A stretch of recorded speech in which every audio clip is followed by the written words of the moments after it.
ይህ አይፎን 14 ፕሮ ማክስ ነው። ዛሬ እሱን ሪቪው እናደርገዋለን። ሰላም እምነትህ ነኝ። በዚህ ቻናሌ ላይ የተለያዩ ቴክኖሎጂ ሪቪዎችን አድርጋለሁ። የሚጠቅም መልእክት ታገኙበታላችሁ ብዬ አምናለሁ። መልካም ጊዜ። ይህ ስልክ 3 ሌንስ ያለው ሲሆን አንደኛው ሌንስ ማለትም ሜን ካሜራው 48 ሜጋፒክሰል ፎቶዎችን ያነሳልናል።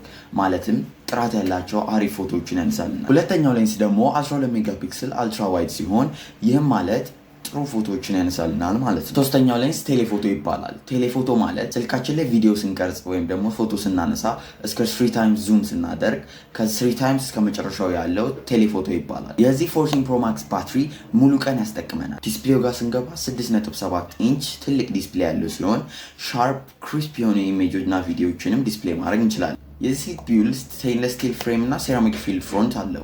ማለትም ሲወድቅብን በቀላሉ አይጎዳም ማለት ነው። ቀለም አማራጮቹም ስፔስ ብላክ፣ ሲልቨር፣ ጎልድ እና ዲፕ ፐርፕል ናቸው። ለዲስፕሌይ፣ ለካሜራ እና ለፐርፎርማንስ ይህ ስልክ አሪፍ ምርጫ ነው። የዛሬ ቪዲዮ ይህን ይመስል ነበር። ቀጣይ ሪቪው እንዲደረግላችሁ የምትፈልጉት ቴክ ካለ ኮመንት ላይ አሳውቁ።